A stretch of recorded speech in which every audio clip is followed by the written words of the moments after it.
प्रिय विद्यार्थियों, मैं आर के सैनी स्वागत करता हूं आपके अपने YouTube चैनल आर के एजुकेशन फर्स्ट पर। दोस्तों, कल मैंने आपको लास्ट टॉपिक पढ़ाया था और वो था गोलीय दर्पण की वक्रता त्रिज्या आर व फोकस दूरी एफ में संबंध। तो आज अपन अगला टॉपिक पढ़ाएंगे दर्पण समीकरण। वैसे मैंने जब आपको इंपोर्टेंट टॉपिक लिखाए थे तो उसके अंदर भी लिखाया था दर्पण समीकरण, ठीक है।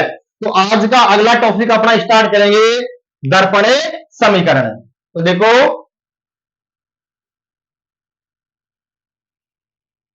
अगला टॉपिक अपना स्टार्ट करेंगे आज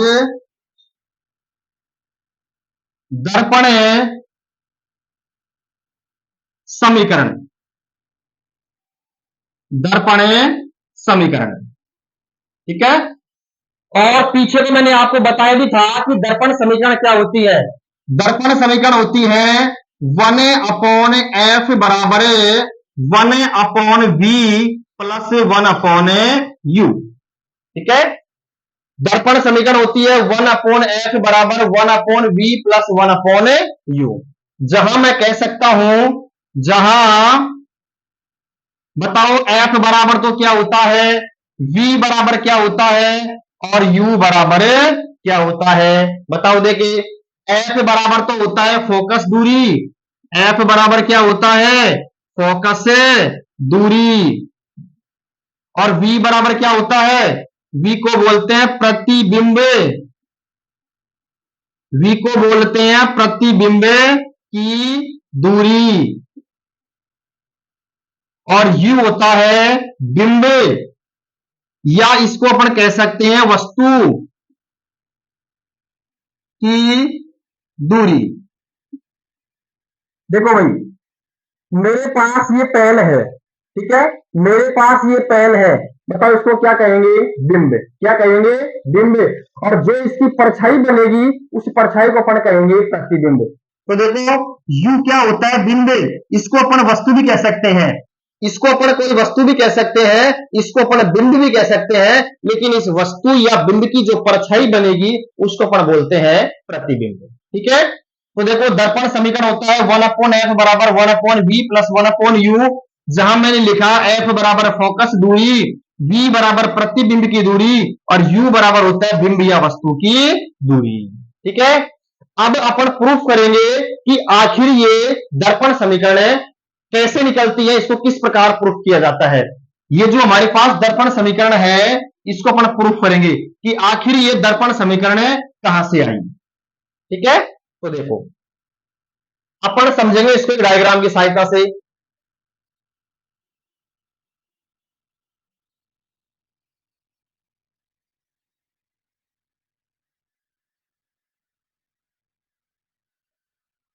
तो देखो, सबसे पहले अपन एक डायग्राम बनाते हैं और डायग्राम की सहायता से पहले इसको समझेंगे अपन।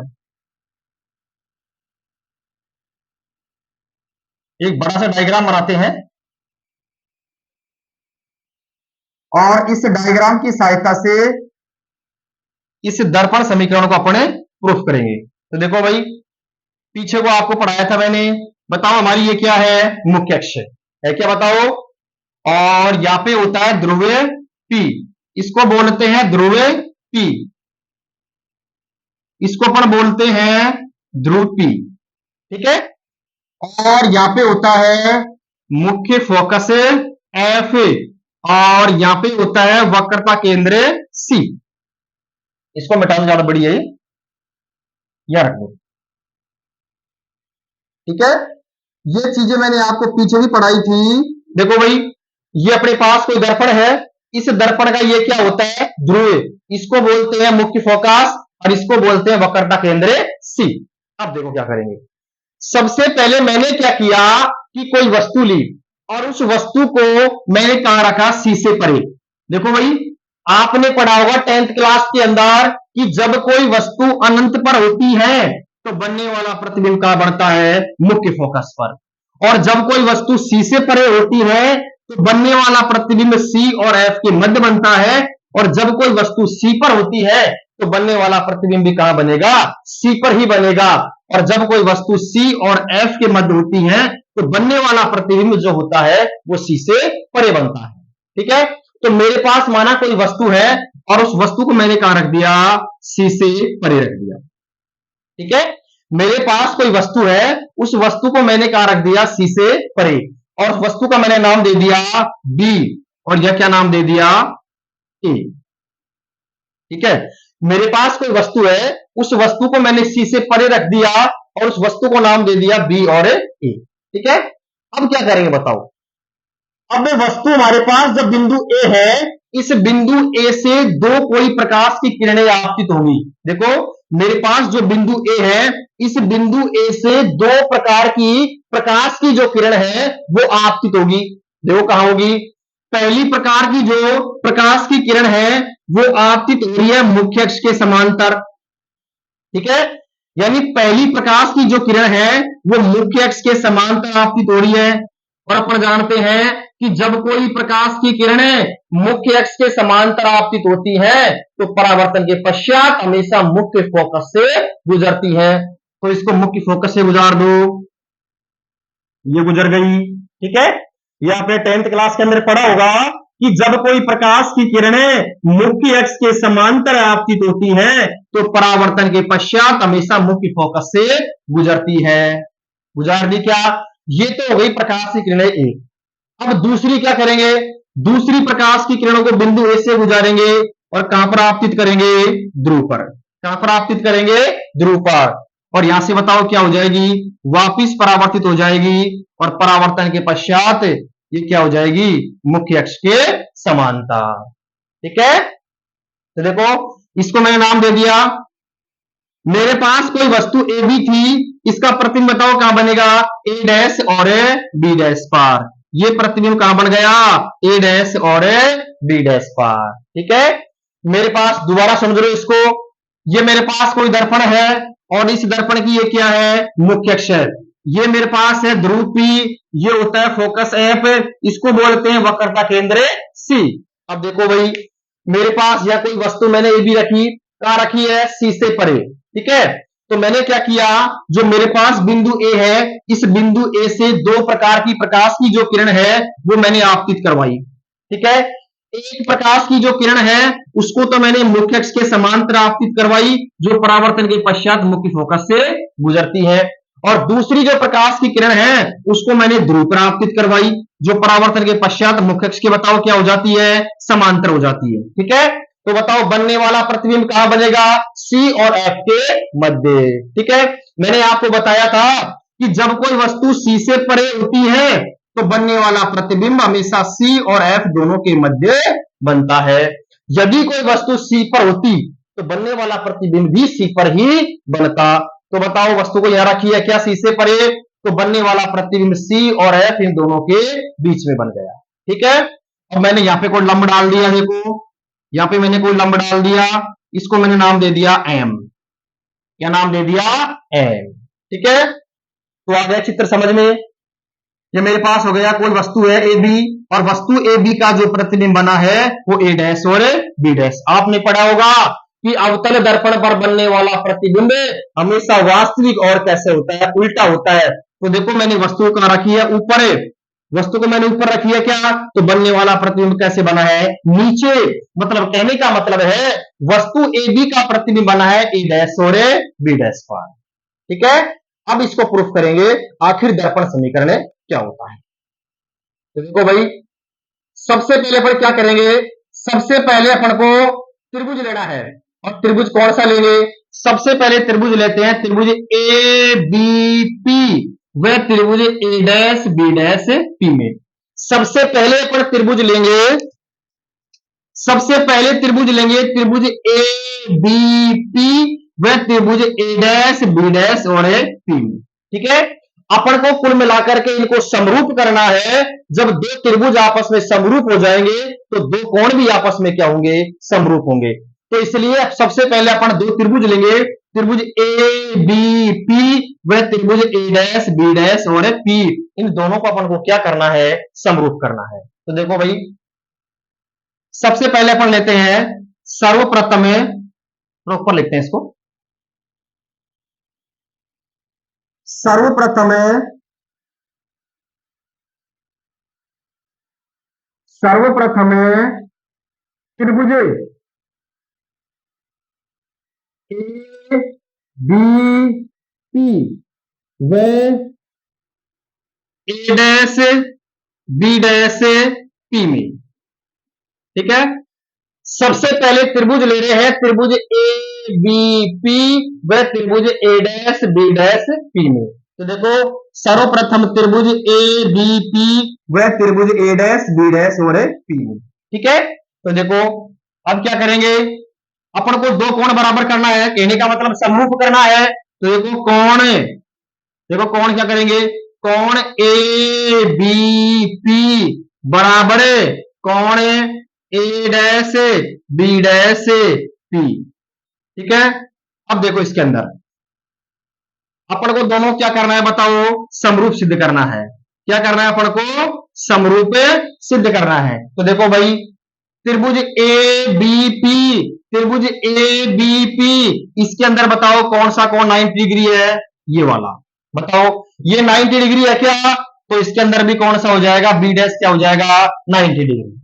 यहां पर देखो बी 90 डिग्री है क्या, तो बी डैश भी क्या हो जाएगा 90 डिग्री। तो अपन लिख सकते हैं यहां पे कोण बी व कोण बी डैश बराबर क्या होगा 90 डिग्री, ठीक है।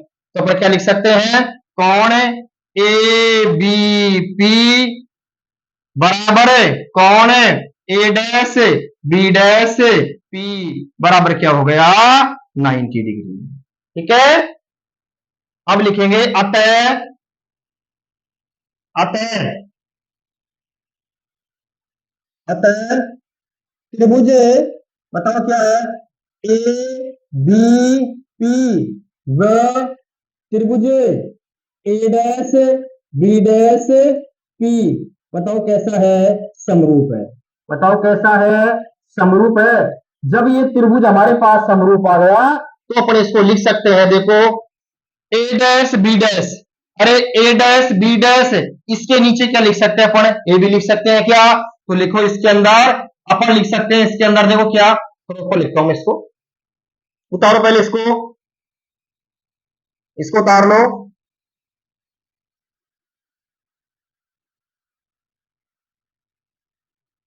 तो देखो अपन लिख सकते हैं इसको लिख सकते हैं ए डैश बी डैश, यानी इसको लिख सकते हैं अपने ए डैश बी डैश अपॉन क्या लिख सकते हैं ए बी।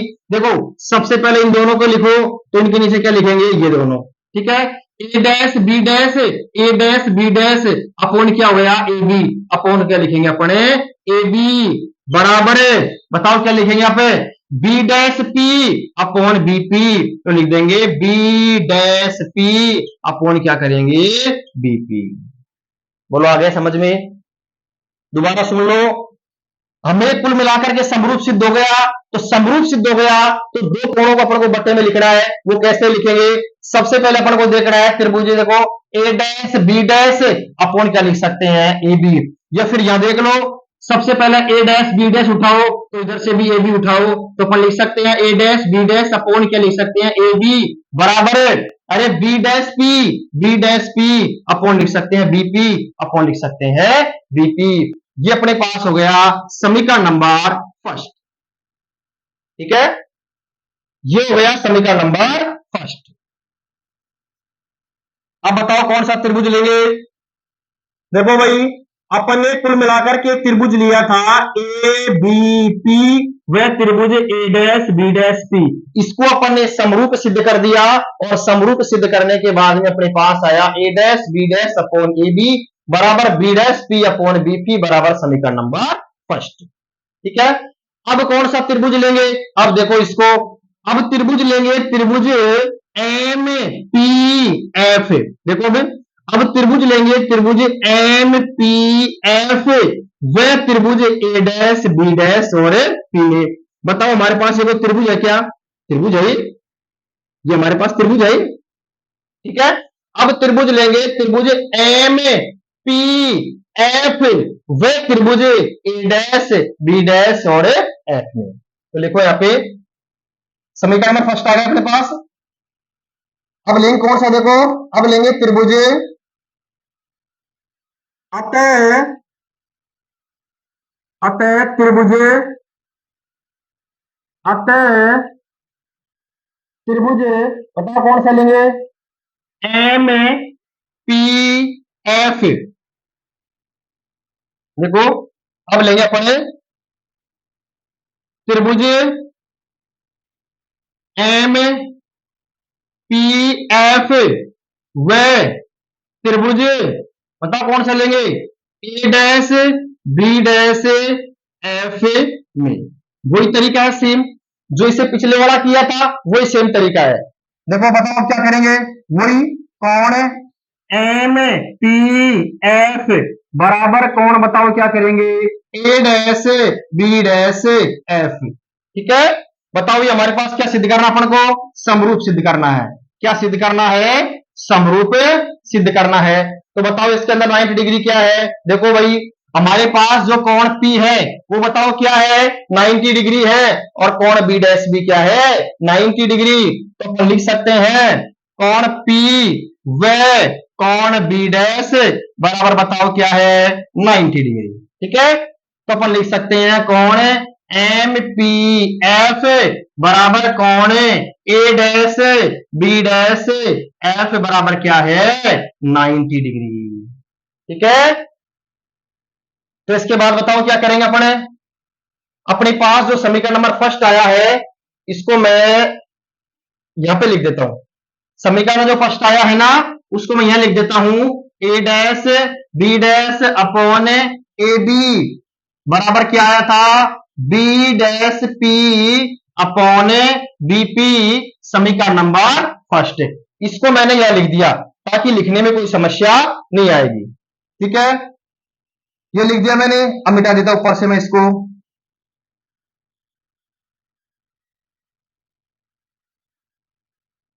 तो देखो भाई अपने पास ये आ गया, तो बताओ क्या लिख सकते हैं, अतः त्रिभुज एम पी एफ व बताओ क्या लिखेंगे, त्रिभुज ए डैश बी डैश एफ बराबर क्या हो गया, समरूप सिद्ध हो गया। तो बताओ इसको क्या लिख सकते हैं अपन, इसको वही तरीका जो पिछला वाला किया था वो वाला तरीका। तो बताओ क्या लिख सकते हैं, इसको लिख सकते हैं ए डैश बी डैश अपोन क्या हो गया, एमपी बराबर बी डैश एफ अपोन क्या हो गया, पी एफ, समीकरण नंबर 2। बोलो आ गया समझ में, हमारे पास समीकरण नंबर 1 ये आ गया, समीकरण नंबर 2 ये आ गया। अब क्या करेंगे, समीकरण नंबर 1 व 2 की तुलना। लेकिन इससे पहले देखो अपन को ये वाला जो पद है, ये वाला पद है इसको काटना है। मतलब इसके अंदर A dash B dash upon A B आ गया, इसके अंदर A dash B dash upon M P आ गया। कुल मिलाकर के समीकरण नंबर 1 व समीकरण नंबर 2 के अंदर जो पहला पद है इसको अपन को काटना है। अब काटने के लिए क्या करेंगे, देखो यहां अपने पास है A dash B dash upon A B, यहां पे अपने पास है A dash B dash upon M P, cut नहीं सकता ना। तो अब देखो चूंकि चूंकि चित्रानुसार बताओ क्या करेंगे, एक बात बताओ, जो हमारे पास जो एमपी का मान है वो किसके बराबर है, ए बी के बराबर है कि नहीं है, बोलो। अरे हमारे पास जो एम और पी है ये एमपी किसके बराबर है, ए बी के बराबर है। किसके बराबर है, ए बी के बराबर है। तो क्या मैं लिख सकता हूं क्या, चूंकि चित्रानुसार चूंकि एमपी बराबर क्या हो जाएगा, ए बी। बोलो आ गया क्या, अरे जो मेरे पास ए बी का मान है वो किसके बराबर है, एमपी के बराबर है। तो मैंने क्या किया, एमपी बराबर क्या कर दिया, ए बी। तो आपको जो एमपी दिखाई दे रहा है इसकी जगह क्या लिख सकते हैं अपन, है ए बी। तो लिख दो यहाँ पे A dash B dash upon बताओ क्या करेंगे, ए बी बराबर क्या करेंगे बताओ, B dash F upon P F. ये हो गया आपके पास समीकरण नंबर 3। बोलो आ गया समझ में, समीकरण नंबर 3 कहां से आया, मेरे पास समीकरण नंबर 2 ये है, समीकरण नंबर 1 ये है। अब मैंने क्या किया, इन दोनों की तुलना करनी है। तो तुलना करूंगा तो बोलो कटेगा नहीं कटेगा, कर दिया ना। देखो A dash B dash upon M P, ये मेरे पास जो एम पी है वो ए बी के बराबर है, तो मैंने एम पी को किसके बराबर कर दिया, ए बी के। तो देखो ये आ गया, इसको वापस लिख दो, ए डैश बी डैश अपॉन, बताओ एमपी किसके बराबर है, ए बी के बराबर, तो ए बी लिख दिया बराबर B dash F upon P F. बोलो आ गया समझ में। अब क्या करेंगे बताओ, समीकरण नंबर 1 व समीकरण नंबर 3 की तुलना करने पर, समीकरण नंबर 1 व समीकरण नंबर 3 की तुलना करने पर, अब करते हैं तुलना। देखो अब करेंगे समीकरण नंबर 1 व समीकरण नंबर 3 की तुलना करने पर। तो देखो समीकरण 1 व समीकरण 3 की तुलना करने पर, समीकरण 1 व समीकरण 3 की तुलना करने पर, तो देखो भाई अपने पास समीकरण नंबर 1 ये है, समीकरण नंबर 3 ये है, तो रख दो। समीकरण नंबर 1 अपने पास क्या है, A dash B dash upon A B बराबर क्या है बताओ, B dash P upon B P बराबर बताओ क्या है, A dash B dash upon A B और बराबर B dash F upon P F. बोलो हो गया तुलना। इसको मिटा दो यहां से और इसको भी मिटा दो। अब देखो भाई इसके आगे जो कट रहा है उसको काट दो, बराबर का चिन्ह है, देखो भाई A dash B dash upon A B, A dash B dash upon A B, इसको इससे काट दो। कट गया क्या, हमारे पास क्या बच गया, देखो B dash P upon B P बराबर क्या हो गया, B dash F upon P F. ठीक है। अब देखो इसके आगे ये वाला जो पोर्शन है इसको ऐसे कैसा लिख दो, तो देखो क्या हो गया, तो नीचे लिख देता हूं मैं, देखो भाई B dash P upon B P तो आ जाएगा ऐसा कैसा, ठीक है, और इसके नीचे जो पी एफ है वो भी आ जाएगा ऐसा कैसा।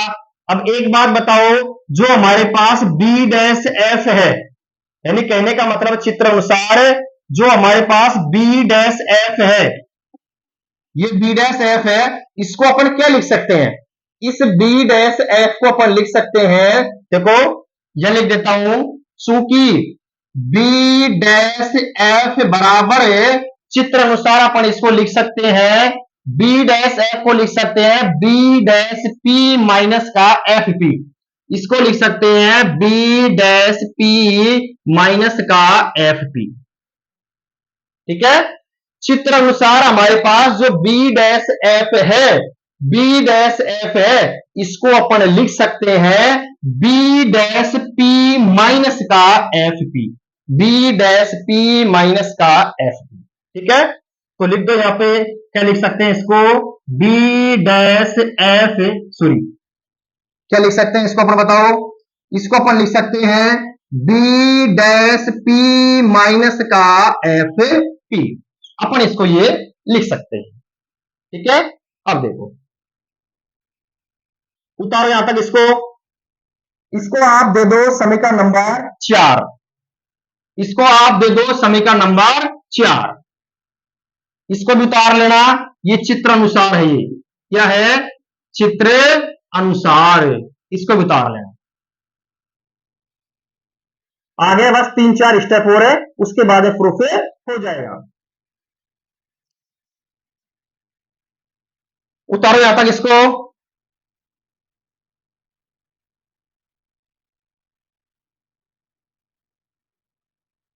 तो देखो भाई अपने पास क्या आ गया बताओ, देखो भाई अपने पास क्या आ गया, अपने पास आ गया बी डैश पी बटे बीपी बराबर बी डैश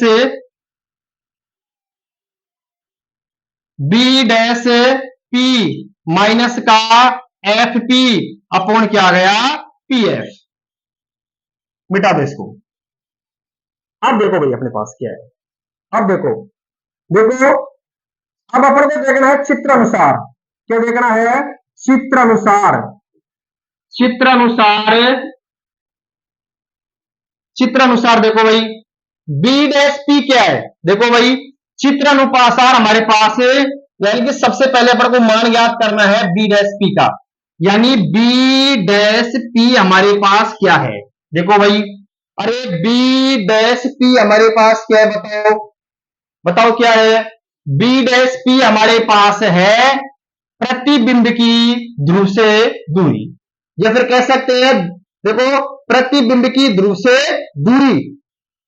तो बी डैश पी जो हमारे पास है, बी डैश पी, उसको लिख सकते हैं प्रतिबिंब, प्रतिबिंब की ध्रुव से दूरी। बोलो है क्या? अरे बी डैश जो पी है, इस बी डैश पी हमारे पास है प्रतिबिंब की ध्रुव से दूरी, और प्रतिबिंब के उसके क्या दर्शाते हैं? देखो, बी डैश पी हमारे पास है प्रतिबिंब की ध्रुव से दूरी, और उसके बाद में बीपी बताओ क्या है? बीपी हमारे पास है, देखो क्या है, ये मेरे पास हो गया बी और ये हो गया पी। बीपी को बोलते हैं बिंब की ध्रुव से दूरी, ये हो गया बिंब की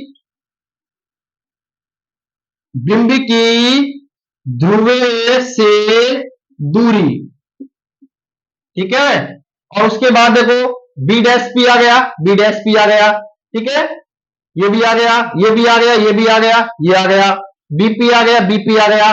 अब बताओ किसका मान चाहिए अपन को? इसको आप चाहे पी एफ लिख दो और चाहे एफ पी लिख दो। तो बताओ पी एफ हमारे पास क्या है? पी एफ, या कह सकते हैं एफ पी, ये हमारे पास बताओ क्या है? इसको बोलते हैं, इसको बोलते हैं, इसको अपन कह सकते हैं, ठीक है, इसको लिख सकते हैं ना, इसको अपन कह सकते हैं,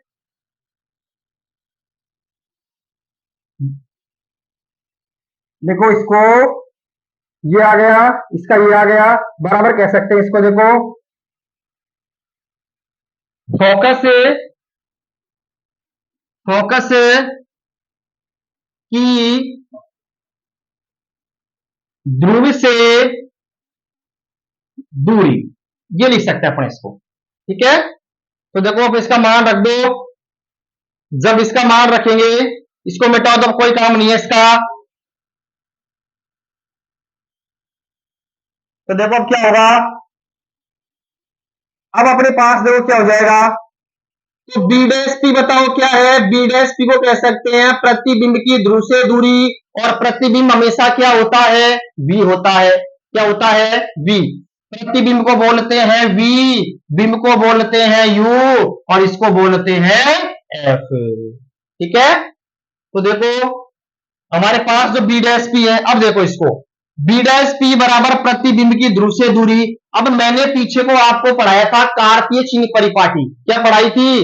कार्तीय चिन्ह परिपाटी, और कार्तीय चिन्ह परिपाटी में मैंने आपको बताया था कि प्रकाश की किरण की दिशा में मापी गई दूरी हमेशा धनात्मक होती है, जबकि प्रकाश की किरण के विपरीत दिशा में मापी गई दूरियां कैसी होती है? ऋणात्मक होती है। तो बताओ ये दूरी कैसी है? सारी की सारी कैसी आएगी? ऋणात्मक है, क्योंकि ये मैंने बताया था आपको कि सारी दूरी हमेशा ध्रुव से मापी जाती है, और आपतित किरण की दिशा में मापी गई दूरियां हमेशा धनात्मक होती है, और विपरीत दिशा में मापी गई दूरी हमेशा कैसी होती है? ऋणात्मक होती है। तो ये सारी की सारी जो दूरी है वो विपरीत दिशा के अंदर है, ठीक है। तो सारी सारी कैसे हो जाएगी? ऋणात्मक। तो ये भी हो जाएगा माइनस का, ये भी हो जाएगा माइनस का, और ये भी हो जाएगा माइनस का, ठीक है। तो रख दो यहाँ पे, देखो बी डैश पी का मान हमारे पास क्या है? माइनस का वी, तो यहां रख दो माइनस का वी अपॉन, देखो बीपी, बीपी का मान हमारे पास क्या गया? माइनस का यू, तो माइनस का यू बराबर का चिन्ह है क्या? देखो बी डैश पी का हमारे पास मान क्या है? माइनस का वी, रख दो माइनस का वी, ठीक है। चिन्ह किसका है? माइनस का, लगा दो माइनस का। और अंदर बताओ एफ पी या पी एफ का मान हमारे पास क्या है? माइनस का एफ, तो इसको कर दो माइनस का एफ अपॉन, बताओ क्या हो जाएगा? P F. बताओ पी एफ का मान क्या है? माइनस का एफ। बोलो आ गया समझ में? अब देखो, अरे माइनस से माइनस कट गया, तो ये तो हमारे पास हो जाएगा v अपॉन यू बराबर, बताओ क्या होगा? ये माइनस का जो एफ है वो इसके नीचे भी है और माइनस का एफ इसके नीचे भी है। तो देखो माइनस से माइनस गया क्या, तो ये हो जाएगा v अपॉन एफ और यह हो जाएगा माइनस का 1। ठीक है, उतार लो इसको एक बार।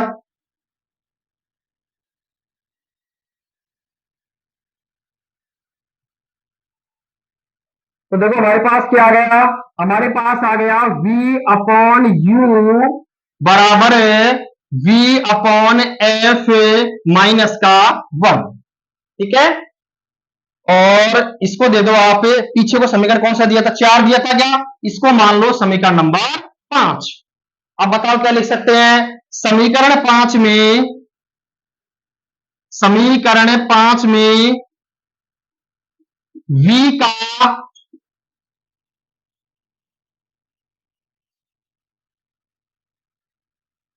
समीकरण 5 में v का भाग देने पर समीकरण 5 में v का भाग देने पर आ गया ना, यहां पे देखो v u आ गया, v u आ गया, उसके बाद में v f आ गया, v आ गया और f आ गया। ठीक है, और ये माइनस का 1 आ गया। समीकरण 5 में जब अपन किसका भाग देंगे, v का, तो देखो भाई v से v कट जाएगा क्या, देखो समीकरण 5 में v upon u upon v बराबर v upon f upon v। ठीक है, माइनस का 1 अपॉन v। ठीक है, जब इसको काटेंगे तो काटने के बाद अपने पास हो जाएगा 1 अपॉन एफ, क्योंकि इसका मान किसके बराबर रखेंगे, 0 के बराबर रखेंगे। कहने का मतलब है इसका मान किसके बराबर रखेंगे, 0 के बराबर रखेंगे। तो अपने पास आंसर आ जाएगा 1 अपॉन एफ बराबर 1 upon V plus 1 upon U. ठीक है, इसी को अपन बोलते हैं दर्पण समीकरण। इसी को अपन क्या बोलते हैं, दर्पण समीकरण। ठीक है, तो शायद मैंने जो आपको पढ़ाया वो आपके समझ में आ गया होगा।